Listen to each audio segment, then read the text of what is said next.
All right, so let's talk about the anatomy of an HTML tag and break it down to its component parts so that we can actually understand how they're structured and how we can use them. So we've written HTML elements like so. So here we have the words hello world, and they're enclosed by an opening tag and a closing tag. And in between those tags is the content that we want to apply that structure to. So if you think back to the days of marking down a manuscript, it's exactly the same as putting down a squiggly line underneath certain words or phrases and asking the publisher to make it bolded to affect the structure of certain parts of the text. Now, in this case, the publisher just happens to be our browser.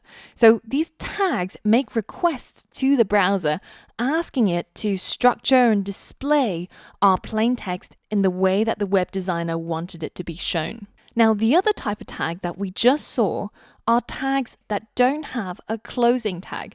They're expressed simply like so. And these are called self-closing tags. And we've seen that with the break tag, and there's a few more others that work like this also. Now, how do we find out if something requires a closing tag or is self-closing? Well, this is where we head to the documentation again. So if we have a look at the documentation for the heading elements, you can see that there's this part in the table that says tag omission, and it says that both the starting and ending tags are mandatory so that you can specify which portion of your text you want to apply this structure to. Now, if we have a look at the BR or the line break element, you can see that under tag omission, it says that it must have a start tag and must not have an end tag. So this is how we find out how we write our tags. Now, while we're here, I want to introduce you to another element called the horizontal rule, or the HR tag. And this will allow us to create these horizontal lines above and below our portion of text. So as you can see in the documentation, under tag omission, it also says that it must not have an end tag. So this is also a self-closing tag. So let's head back over to our pen so that we can add these two horizontal rules above and below our text. So the first one is going to go here. And the last one is going to go here. So you can see that our web page now has two horizontal lines above and below our main portion of text. Now, if we have a closer look at this website, you can see that their horizontal rule is a little bit thicker than ours. So how can we make ours look more like theirs? Now, this is the part where I show you a neat trick. On any web page that you open in Chrome, you can simply right-click on the element that you're interested in and click Inspect in order to look at the HTML and CSS code that's being rendered in the background by the browser. So you can see here, they've got an HR element, horizontal rule, but they've got also all of this going on afterwards. So what exactly is that? Now we know that the first part of the tag is the HTML element, and it's BR or HR, whatever it is that you want to use. Now, the second part inside the angle bracket or inside our tag is new. And this is called an HTML attribute. And it basically gives more information to the browser to specify modifications to that HTML element. So in this case, we're saying that we want a horizontal rule, but we want it in size 3.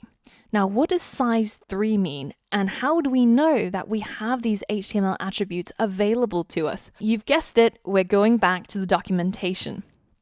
Now, I know I'm making a big deal about going to the documentation, but it really is an important skill. Understanding and being able to look up the documentation, being familiar with the structure of it and where to look in order to find out how to implement or do certain things.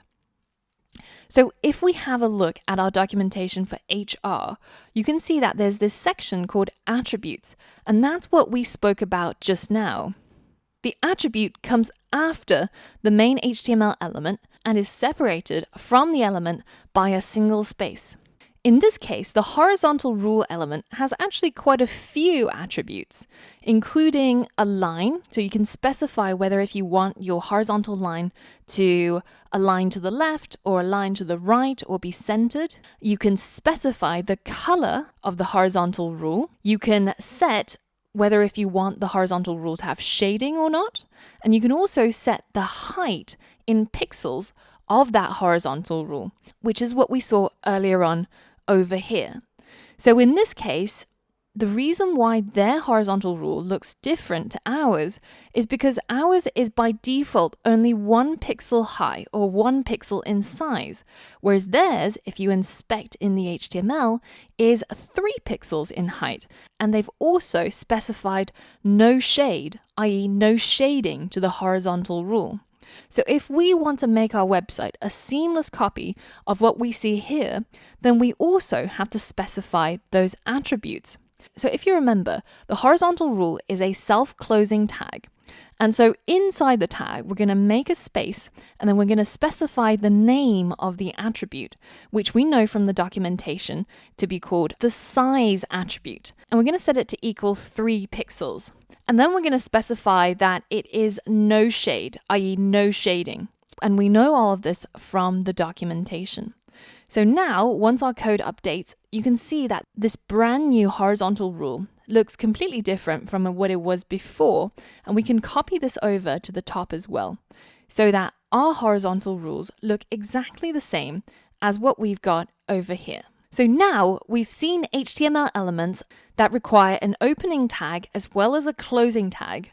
We've also seen HTML elements that have a self-closing tag. And finally, we've seen that HTML elements can also have an attribute where you can specify modifications to the default element. Now, all we need is just to add one final tag called center to our HTML file, and we would have now faithfully copied what this website looks like. So you can have a look through the HTML by, remember, right-clicking and inspecting in Chrome, and you can look through to see how they've structured the rest of the document as well. Now, this is a good point to mention our first challenge.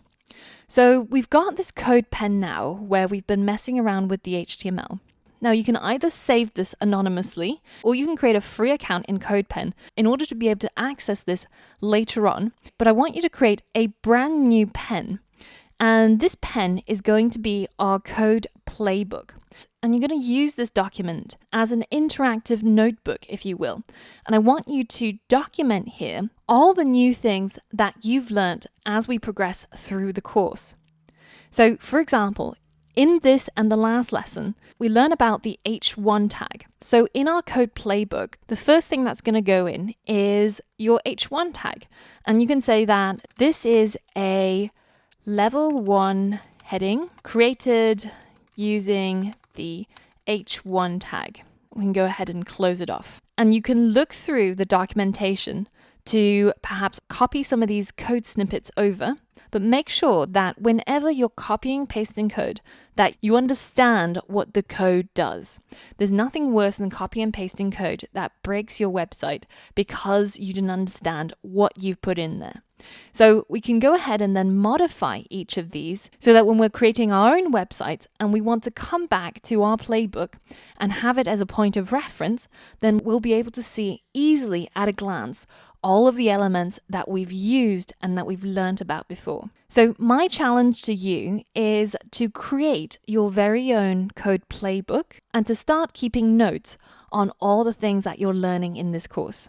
Now, sometimes with certain elements, for example, the line break, you won't be able to put any text inside the line break in the same way that we've done so for the H1 tag. This is a point where you can use a comment instead in your HTML file. Comments are portions of text which are marked out to be ignored by the browser.